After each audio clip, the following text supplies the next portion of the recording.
In the previous classes, we learned how quantum gates act on definite states like state 0 and state 1. We saw how matrices transform state vectors, how the block space shows rotations, and how phase appears mathematically. But so far, our qubit is always in definite state. Today, we introduce superposition. This is the concept that makes quantum computing fundamentally different from classical computing. If you understand this class properly, everything that comes next, interference, entanglement algorithms, will make sense. In classical computing, a bit is either 0 or 1. There is no in between. But a quantum system follows the rules of linear algebra, not classical logic. A qubit can exist in a linear combination of basis states. Mathematically, we write this as state psi equals alpha times state 0 plus beta times state 1. This equation is the definition of superposition. Let's slow down and understand every part of this expression. State 0 and state 1 are the basis states. Alpha and beta are complex numbers. They are probability amplitudes. They are not probabilities. Probabilities come after we take the magnitude squared. So, probability of measuring state 0 is modulus alpha square and probability of measuring state 1 is modulus beta square. And because total probability must be 1, we can write that modulus alpha square plus modulus beta square equals 1. This constant keeps the state physically valid. Remember that superposition is not randomness. Superposition does not mean the qubit is randomly switching between state 0 and state 1. Instead, the qubit is in a well-defined mathematical state and randomness appears only at measurement. Before measurement, the qubit evolves deterministically according to the linear algebra.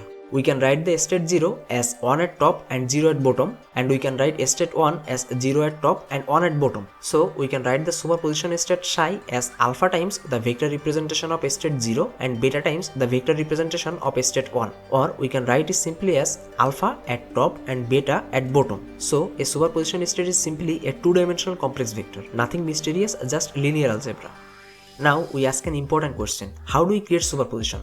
The answer is the Hadamard gate. The Hadamard gate is one of the most important single qubit gate in quantum computing. It takes a definite state and spreads its amplitude evenly. The matrix form of Hadamard gate is Hayes equals 1 divided by root 2 multiplied by the matrix 1, 1, 1, minus 1. Now let's apply the Hadamard gate to state 0. By applying the Hadamard gate to state 0, we mean that we multiply the Hadamard gate matrix with the 0 state vector.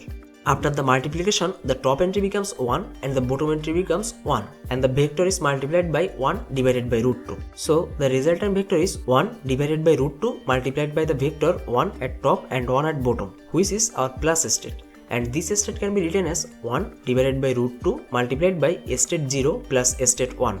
Similarly, we can apply the Hadamard gate to our state 1. After the matrix multiplication, we get the resultant vector 1 divided by root 2 multiplied by the vector 1 at top and minus 1 at bottom. This is our minus state, and we can write this state as 1 divided by root 2 multiplied by state 0 minus state 1. The plus and minus states are equal superpositions, have same probabilities but have different relative phases. For both states, probability of state 0 equals half and probability of state 1 is also equals half. The only difference is the sign between the terms. On the block sphere, state 0 is at the north pole, state 1 is at the south pole, and plus state lies on positive x-axis and minus state lies on negative x-axis. So the Hadamard gate rotates the qubit from the z-axis into the x-axis. Now let's move from theory to practice.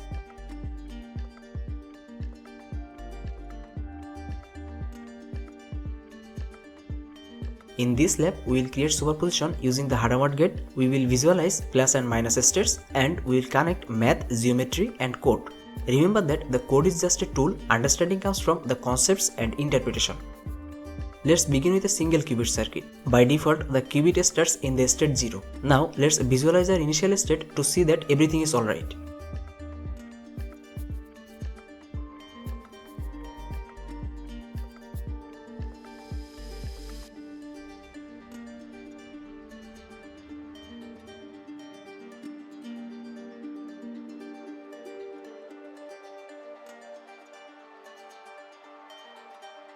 As you can see that the vector points straight up and the lattice output shows state 0. So everything is consistent till now.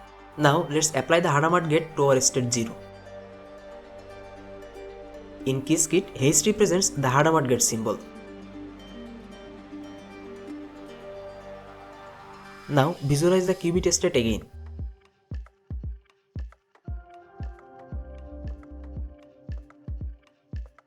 Observe that the block vector now points along the positive x direction. The lattice output shows 1 divided by root 2 multiplied by state 0 plus state 1. which is our plus state. So we can conclude that if we apply Hadamard gate to our state 0, we will get plus state.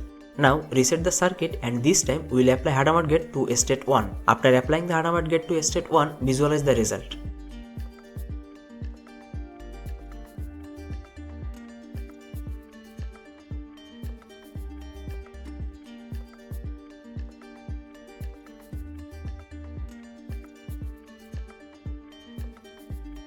You can see that the block vector points along the negative x direction, and the lattice output shows 1 divided by root 2 multiplied by state 0 minus state 1, which is our minus state. So we can confirm that if we apply Hadamard gate to state 1, then we will get minus state. And that's all for today's video. If you still have any doubts, you can ask in the comment section. Make sure that you subscribe the channel and like the video. You can share this video with your friends who are also interested in quantum computing. See you in the next video. Until then, happy quantum computing.